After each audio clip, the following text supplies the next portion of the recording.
Hey fans, Andrew Weiss, the voice of your Bismarck Bobcats, here hosting this week's episode of Central Intelligence. It's been a pretty good first month of Central Intelligence so far, and we're happy to have you back for another episode here on May 5th. After a St. Cloud win in a shootout over Minot on Thursday, each team in the Central Division battling on Friday night as the Bruins taking home a 3-1 win over the Minot Minotauros. 2 goals from Reggie Millette would pace Austin in that win. Bobcats would take home a 5-1 win over the Minnesota Wilderness. Ian Shane, 29 saves on 30 shots, and Eddie Shepler picking up his first career NAHL goal. And in St. Cloud, the Aberdeen Wings a 4-1 win over the Norsemen. On Saturday, the Minot Minotauros picking up an overtime win over the Bruins in Austin to pick up a win on the weekend. Natural hat-trick for Blaine Warner in the comeback for Minot. The Wilderness taking home a 1-0 overtime win over the Bismarck Bobcats to split the weekend. The game-winning goal from Christian Galatz in overtime would give the Wilderness that 1-0 win. And Aberdeen, with a comeback win over St. Cloud, Peyton Matsui would score 2 goals in the win for the Wings. Take a look at the Central Division standings. Both Aberdeen and Bismarck clinching a playoff spot already. Aberdeen first in the NAHL, 95 points on the year. Bobcats clinching a playoff spot with their win over the Minnesota Wilderness last Friday night. Minot looking to clinch this weekend with a point here in the Central.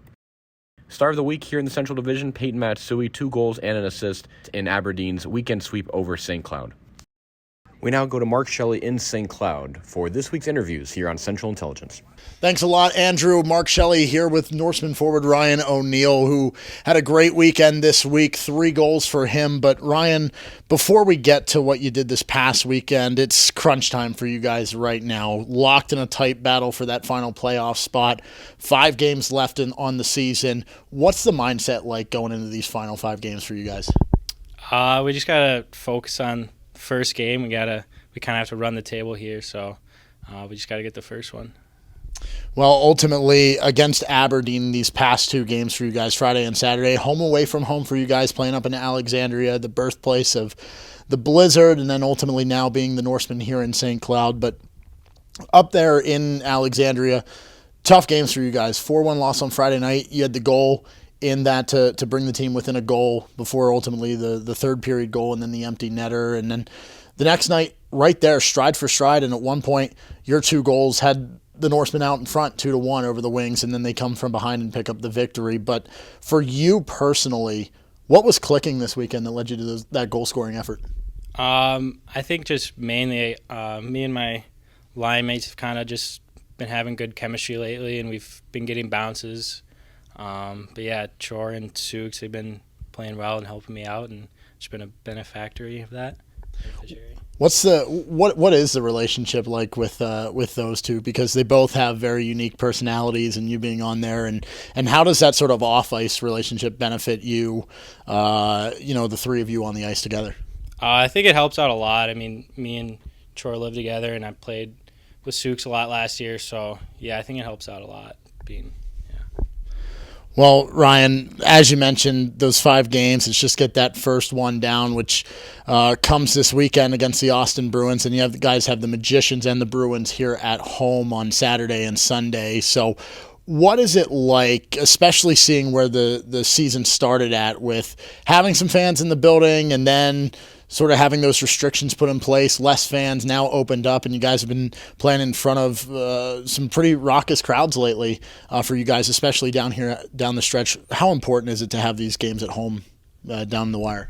Yeah, it's really important. It's been good. It's been a crazy year, but yeah, having fans at home, especially, I think it's been good for us lately.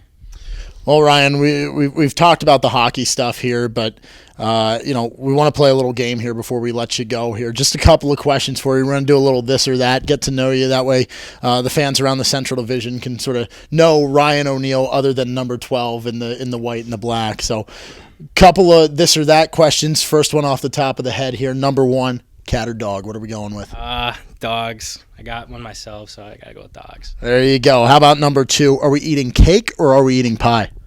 Honestly, I'm not really a big fan of either, but I'd go with pie if I had to. Oh, I don't know. Cake's pretty good, though. I don't know. I've just never really been a cake guy. All right. Number 3, hamburger or taco? Hamburger, I'd say. I agree on that one. I agree. All right. Pancake or waffle? Waffles. Not bad. I'll throw in a third option there, French toast. Like, gotta go with that sometimes. Yeah, I'll still stick with the waffles though, especially Eggo waffles. Oh, Eggo waffles. Well, toaster or microwave? Toaster. There you go. That's the right answer here. Card game or board game? Card game. There we go. What's the favorite card game? I don't know, maybe like Apples to Apples or something. Okay, all right. Ninjas or pirates? Ninjas or pirates? Pirates. Say pirates. All right. And finally, DC or Marvel? Marvel. There we go. I agree with that one. So, Ryan, best of luck for the last couple of games here. Great job so far this season, and we'll talk to you after the season. Thanks so much for joining us. Yeah, thank you. Appreciate it. Back to you, Andrew. Let's go down to Carrie in Cloquet to talk with Minnesota Wilderness. Carrie, how's it going down there? Thanks, Andrew. I am here with Caleb Johnson, goaltender for the Wilderness. Thanks for joining us, Caleb. How are you doing? Good. Thanks for having me. Yeah. So it is your third year with the Minnesota Wilderness, and you are committed to play at North Dakota. What will you miss when you aren't playing with the Wilderness? What are you going to miss the most? Definitely I'm going to miss hanging out with the guys every day. That's just something, creating friendships the last 3 years with some of the guys, and definitely just going to the rink every day and seeing the same faces. I definitely look forward to that every day. And, these friendships, they've turned into brothers for me. So that's definitely a thing I'm going to miss a lot. So. Yeah, absolutely. It'll be nice though, kind of keeping those continuing on. You guys can watch each other, advance through your hockey careers in college, and keep those friendships going. That'll be great. So third year with the Wilderness, how do you get into game mode? What do you do to kind of get yourself pumped up for the game? Yeah. So usually on game day, we'll have a pregame skate, and just, after pregame skate, a couple of the guys will either go to Family Tradition, a restaurant here in Cloquet, for brunch, I guess you can say, and have that, and go back home, try to get a 2-hour nap in. After the nap, I wake up, kind of get myself out of that sleepy mode, and I'll have a coffee, maybe have a little snack before I head off to the rink, and then I head off to the rink, and that's when I really start to get dialed in for the game. So very cool. So a lot of road games. What do you usually go for? The red sauce or the white sauce with the pasta? What's your favorite? What's your go-to? I've always been a white sauce guy, but these last couple of road trips, I've been mixing the sauces actually.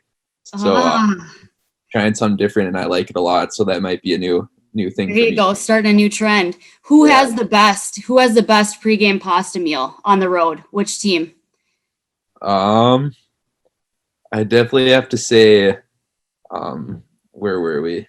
We went to Aberdeen, and we went to this new Italian restaurant, and that was really good pasta. But if we don't have that from Aberdeen, I'd say Bismarck has some good Applebee's pasta. So Bismarck, very cool. Good job, Bismarck.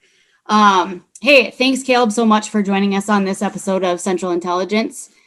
Back to you, Andrew. Thanks, Carrie. We now go to Jay in Aberdeen. Jay, what's going on with the Wings? Thanks, Andrew. And now, Aberdeen Wings portion of Central Intelligence. And joining me today is Peyton Matsui of Lakeville, Minnesota. Peyton, thanks so much for our portion of the Central Intelligence show. Yeah, thank you for having me. You bet. Well, I've got a couple of quick questions here. We won't take up too much of your time. But Wings come off a weekend in St. Cloud, or actually in Alexandria against St. Cloud, but a really tough Saturday night matchup there where you were able to come up with 2 goals. And really kind of put that game on your shoulders after the penalty shot was awarded, and you're able to kind of energize the team. What does that mean to you to be able to, score that goal, obviously, to even things up, and then to go to the bench and be able to say, hey, you guys, let's get going. There's a leadership characteristic there that not wanting to lose, like you've talked about, is like it's more about the desire to win than it is anything else as far as points or stats. But tell me a little bit about how that feels to know that you just tied your team up, when they've been playing a good team that's been down through the first 2 periods. That's got to feel pretty good to be able to say, all right, I did that. Let's all go on to the next level. Yeah, I think especially like there's a saying, I love winning, but I hate losing more. Yeah. And I think that resonates with me as well. And I think, not personally, but I think as a team, we just needed some spark. And if that was me scoring that goal and Sibes making some unbelievable saves, then that's what needs to happen. And I think with our team this year, we have that just like next guy up mentality, and we don't care who gets the credit as long as we get the win. Yeah. And I think that's what happened. We had a huge goal by Russell, and we just kind of got the momentum back, and we didn't let it go. Yeah. So, like I was talking with Coach Langer about earlier, that St. Cloud played really strong, and they had a lot of momentum through the first 2 periods. It really felt like they were in control. It wasn't until about midway through, as we talked about with you scoring that goal, that really kind of flipped the switch, so to speak. So a big win for the Wings on Saturday night, and of course on Friday night a 4-1 win as well. I wanted to talk with you a little bit too about your parents were at the game. They've been able to come to games in other locations and have been here in Aberdeen a couple of times too. But that's got to be pretty special in your final year in juniors to be able to have them at games and so on, and have that support system. Because there's a lot of guys with their families, further away or whatever, that can't make it to games. So that's got to be pretty cool for you. Yeah, I think especially now this year, I'm so close to my family. The last 2 years I was up in Canada, so it was hard for them to see me. And I think being able to have them at the games just brings that home feel. And I never get homesick now. I don't think I will be for the rest of the season either. I'm having a lot of fun this year. Yeah. And I think for them, it's just to see them be happy watching me play. It brings me a lot of joy as well. And Sure. I think that's one of the most important things. Yeah. Well, and that kind of leads me into my next question, which is, because this season has been so long, and it will be so long, I should say, that homesickness, especially when you see it on Instagram or whatever else, and people, at the lake or whatever else, it kind of makes you go, geez, you can see where you would kind of get that twinge of, I kind of want to be there. But staying motivated and staying energized, I guess, as the season does just kind of drag along in a lot of ways. Like I said, 86 degrees and on Friday, and we're playing hockey. It just starts to feel like the season is dragging a bit. How do you guys as a team stay motivated? It can't be the easiest of challenges. Right. I can't really speak. I guess I can speak for the team, and one aspect is we want to win. We want to ring, and I think we know how special this year is. And for me personally, I don't want to go home just because Minnesota's more shut down than here, and I'm having a lot of fun, and I don't want to go back and work and train, and I like playing games because everyone's going to go home, and 5 days later they're going to be, what now? So Never thought of that. Yeah. I like that. Yeah, it's a lot more fun to be playing games than it is to be doing the off-season work. So I guess there is that alone will keep you motivated. Right. All right. Well, the Wilderness coming up this next weekend. I always ask guys what are going to be some keys. What you've got to do to come away with some wins there in Cloquet.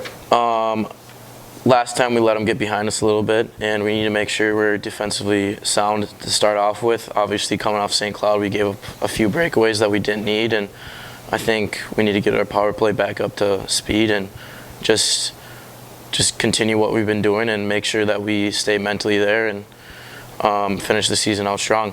Absolutely. Excellent. All right. Well, once again, thanks so much for joining me. Peyton Matsui at Lakeville, Minnesota. Again, thanks for joining us here on Central Intelligence. Thank you for having me. All right. That'll do it for the Aberdeen Wings portion of Central Intelligence. Back to you, Andrew.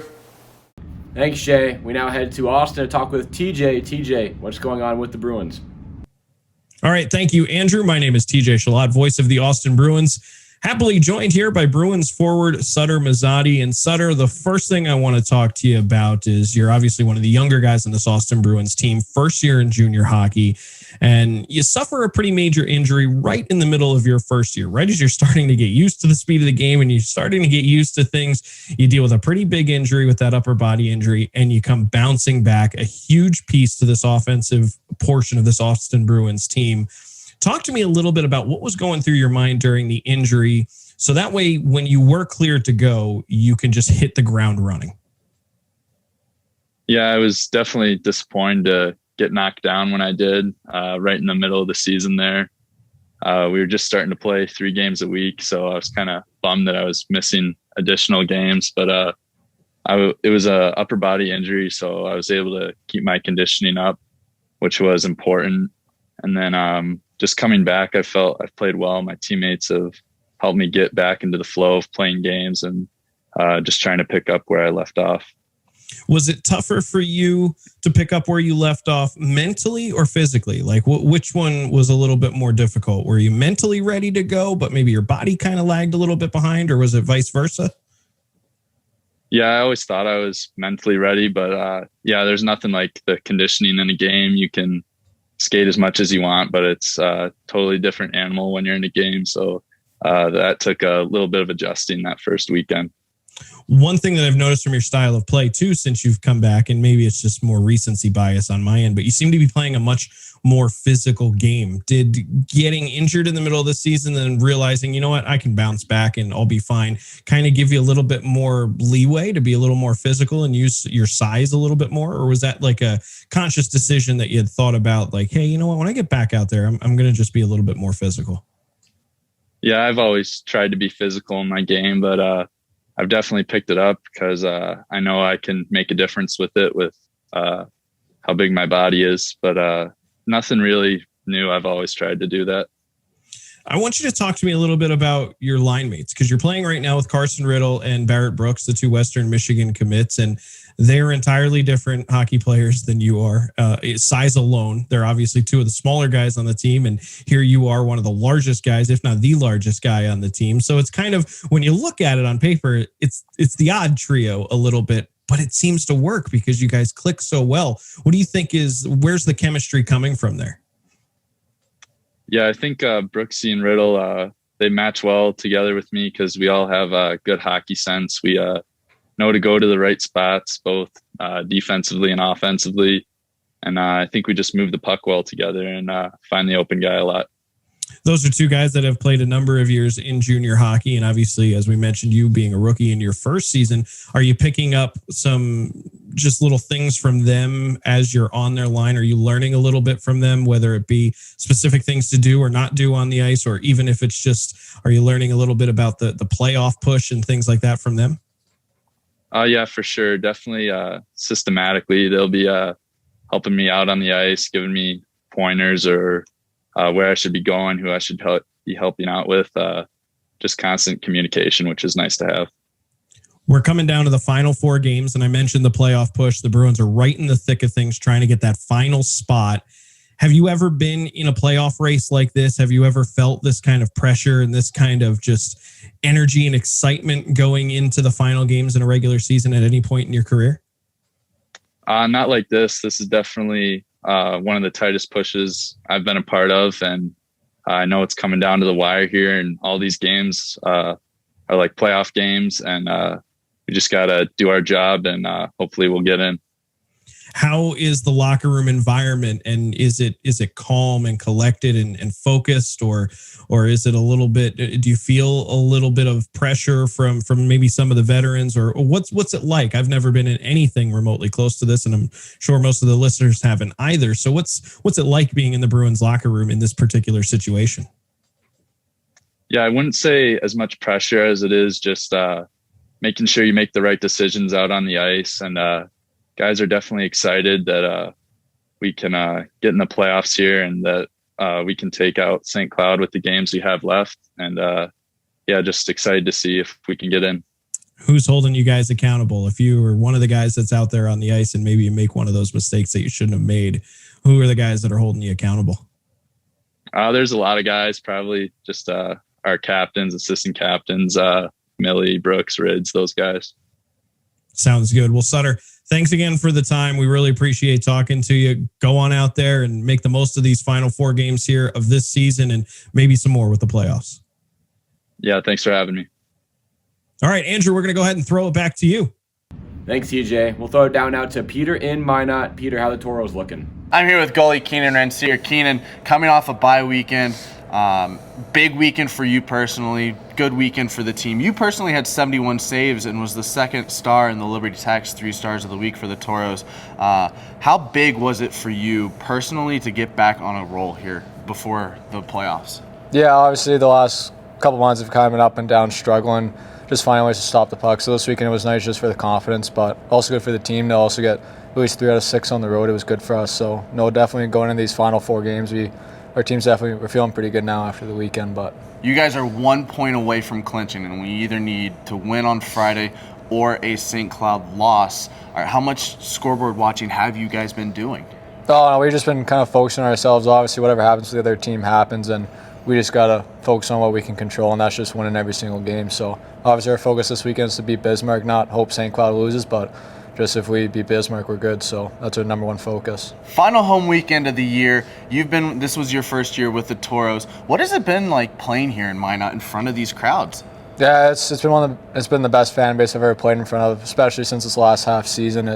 Since we've been able to have full capacity. The fans are great. They really support us, and they get what we're trying to accomplish here. And they're the best fan base in the league by far. So no, I really love my time here in Minot, and hope we can finish it out on a strong note. You recently just committed to Mankato. What was that experience like going through the whole recruitment process? And then also, for fans that didn't see, we mic'd up Wags and the team announced. How cool was that to also see the team's reaction when they heard that you were going to Mankato? Oh yeah, the team was definitely very excited, and it was personally a good day for me as well too, just to get that off your back and know where you're going next year. And obviously you still have to work after you've got that done, but it's just good to know where you're going next year. And then too, the whole process through that, it was kind of nervous and stuff. You don't know what's going to happen, but once it's done, and it's almost sad that it's done now. You just got to work on a championship now, but no, it's always a good thing. So I'm looking forward to it a lot, but obviously the focus this year is to win a championship. So. Another fellow 20-year-old just recently committed for the Toros, and Blaine Warnert. He had a huge weekend this weekend with a hat trick on Saturday, which included the game winner. How good was it to see and hear that he also got his commitment? Oh, it was a big deep breath for the whole room too, knowing that scouts are watching too. Obviously, we were all very happy for Blaine too, but all the other guys were too. We still got a chance. If Blaine got one just right out of the blue, then it could happen to anyone any given night. So. No, we're all really happy for Blaine, and he'll do really well there next year. Before you came here, you were playing a little bit of baseball. So what position were you? Started off outfield, had a terrible arm, so they moved me to first base.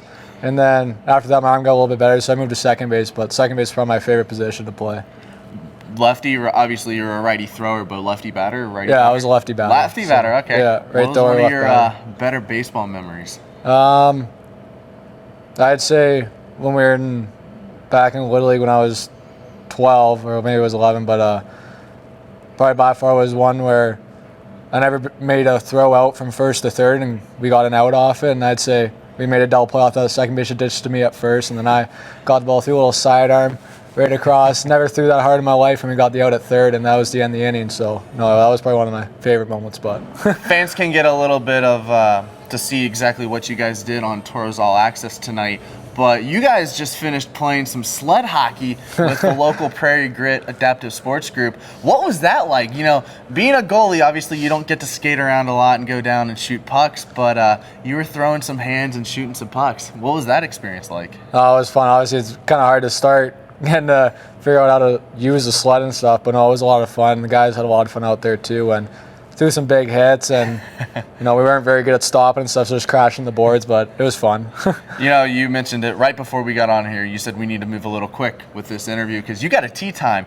What's it been like playing this deep, but also having the abilities to go out and play some golf with your teammates? Oh, it's just fun, especially this time of the year. It's been a long season, especially for me since I haven't been home, and guys, obviously your number one priority is still hockey, but then at the same time you need a break once in a while too. So it's good just to get out in the nice weather too, especially with it being hot out, and just to do something else other than hockey so you come back the next day, you're refreshed and you're ready to go and energized. Keenan, appreciate you taking your time out. Hopefully you shoot a nice low score in your golf round. Yeah, thank you. Back to you.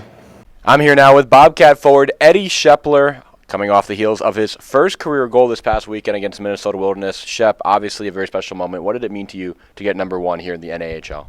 Yeah, it felt really good. Just took a lot of weight off my shoulders, felt like, and just made me feel really good. I don't know. Nothing really else to it.